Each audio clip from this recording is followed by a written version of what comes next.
शङ्कर जय जय शङ्कर हर हर शङ्कर जय जय शङ्कर हर हर शङ्कर जय जय शङ्कर हर हर शङ्कर पालय माम्.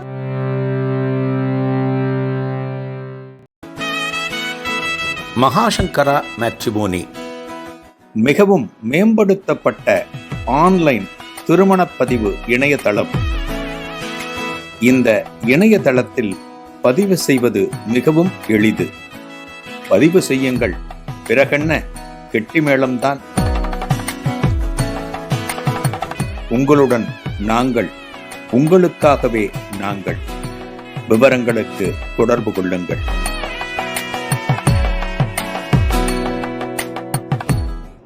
ஸ்ரீ குருபியோ நமக.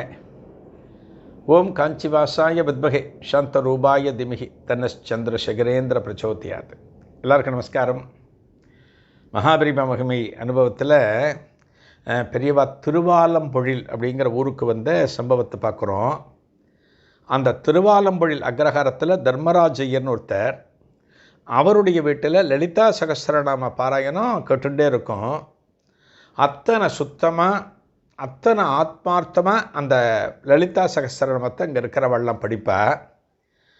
அந்த ஊருக்கு கேம்ப் வந்த பெரியவா ஒரு நாள் விடிகாரத்தால் இவ ஆற்றுக்குள்ளே நுழைஞ்சிட்டா. தன்னோட பூஜை ரூமில் இருக்கிற ஒவ்வொரு விக்கிரகத்தையும் பெரியவாளே பார்க்குறார். யார்? தர்மராஜையர் கூட இருக்கார் இல்லையா, மகாபரி எல்லாத்தையும் பார்த்து இது என்ன இது என்ன இது என்னன்னு கேட்குறார். எல்லாவற்றையும் சொல்கிறார். தர்மராஜையர் பெரியவாற்றை சொல்கிறார், இது ராஜராஜேஸ்வரி, இது மீனாட்சி, இது ஸ்ரீசக்கரம் அப்படின்னு ஒன்று ஒன்றா சொல்லின்னு இருக்கார். சொல்லி முடிச்சோடனே மகாபிரிவா கேட்கிறாராம், இந்த பூஜை உபகரணங்கள்லாம் எப்படி வந்தது கேட்கிறார். எப்படி வந்ததுன்னு கேட்கிறார். அப்போ தர்மராஜையர் சொல்கிறாராம், இது எங்கள் அப்பாவுக்கு உத்தரவாகி வந்தது. யார்? தர்மராஜையரோட அப்பா. அவர் பேர் விஸ்வநாதையர்னு பேர். திருவையாத்தில் ஒருத்தர் இருந்தார். அவர் தான் இந்த விக்கிரகங்கள்லாம் பூஜை பண்ணிட்டு இருந்தார். அவ பரம்பரையில் அடுத்தடுத்து வந்தவர்களால் இந்த விக்கிரகங்களுக்கு பூஜை நடத்த முடியல. அவளுக்கு பலவிதமான இடர்பாடுகள், சோதனைகள். இந்த விக்கிரகங்களுக்கெல்லாம் பூஜை நடத்த முடியல. அவள் என்ன பண்ணா, இந்த அம்பாள் விக்கிரகத்தெல்லாம் ஒரு மூட்டை கட்டி மேலே பரனில் தூக்கி வச்சுட்டா. பரனில் வச்சுட்டா. இப்போ ஒரு குடும்பத்தில் தொன்று தொட்டு நடந்து வரக்கூடிய பூஜையை எந்த ஒரு காலத்திலும் விட்டுவிடக்கூடாது. இது எப்படி நான் என்ன சொல்லுவேன்னா, நம்ம வீட்டில் இருக்கிற ஒருத்தருக்கு திடீர்னு சாப்பாடு போட்டு அவருக்கு சாப்பாடு போடாமல் நம்ம நிறுத்திட்டோம், அவளை பராமரிக்கிறதுக்கு நம்ம விட்டுவிட்டோம்னா எத்தனை பெரிய சோகம் அது. அதுபோல தான் சுவாமி விக்கிரகங்களும். சுவாமி விக்கிரகங்களுக்கு நாம் செய்து வருகிற வழிபாட்டை தொடர்ந்து நம்ம செஞ்சுட்டே வரணும். இங்கே என்னாச்சு, திருவையாத்தில் இந்த அன்பரது கிரகத்தில் அந்த பூஜை செய்த விக்கிரகங்களை பரன் மேலே போட்டுவிட்டான். பூஜை இல்லை.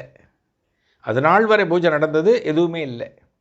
அப்போ இந்த திருவையாத்தில் இருக்கிறவரோட கனவில் அம்பாள் வரா. பராசக்தி சொல்கிறாளாம், நீ எனக்கு பூஜை இல்லாமல் எல்லாத்தையும் கட்டி போட்டுவிட்ட, மேலே எனக்கு சாப்பாடே கிடையாது தினமும்.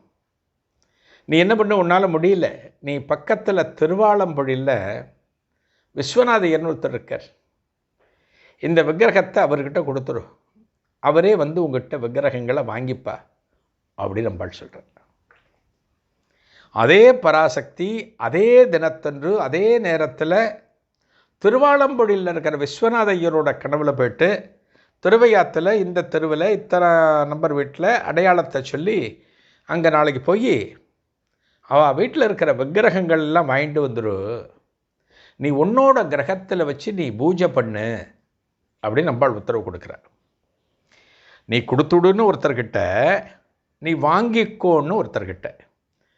ரெண்டு பேர்கிட்டையும் சொன்னால் தானே டேலி ஆகும். இது போல் கொடுக்க சொன்ன அம்பாள் கனவில் அவர் கொடுத்தாருன்னா வாங்கிறவர் என்ன யோசிப்பார், எனக்கு எதுவும் வரவே இல்லையே, இவர் ஏதானு கழிச்சு கட்டுறாரா நம்மள்கிட்ட, தன்னால் பண்ண முடியலன்னு நம்மக்கிட்ட கொடுக்குறாரான்னு நினைக்கக்கூடாது. அம்பாள் என்ன பண்ணுறோமோ இவரோட கனவுலையும் சொல்லியாச்சு. இந்த விஸ்வநாதையர் இடத்துல என்ன பண்ணுறார், திருவையாறு போயிட்டு அந்த சம்பந்தப்பட்ட அன்பரை பார்த்து அந்த விக்கிரகங்கள் கனவில் வந்து அம்பாள் சொன்னால், நீங்கள் இதெல்லாம் கொடுங்க, நான் பூஜை பண்ணுறேன் அப்படின்னு சொன்னால் அவரு சொல்கிறார், ஆமாம்மா என்னோடய கனவுலையும் அம்பாள் வந்து சொன்னால் நான் எல்லா விக்கிரகங்களையும் உங்கள்கிட்ட தரேன் அப்படின்னு சொல்லி அத்தனை விக்கிரகங்களையும் இவர்கிட்ட கொடுக்குறேன்.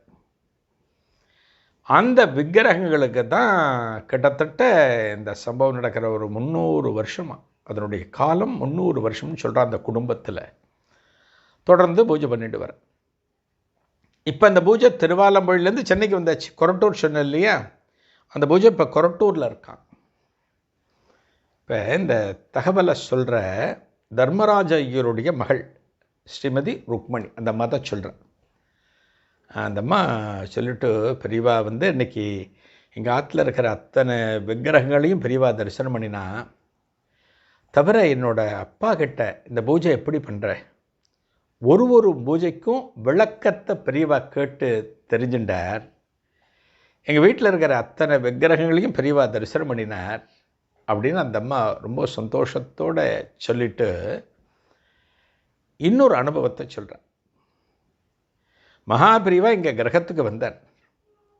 ஒரு கிராமத்து வீடெல்லாம் எப்படி இருக்கும்னா, ஒரு கிராமத்து அக்ரஹாரத்தில் கூடம், தாழ்வாரம், ரேடி, முற்றம், கொல்லை, சமையல் கட்டு எல்லாமே இருக்கும்.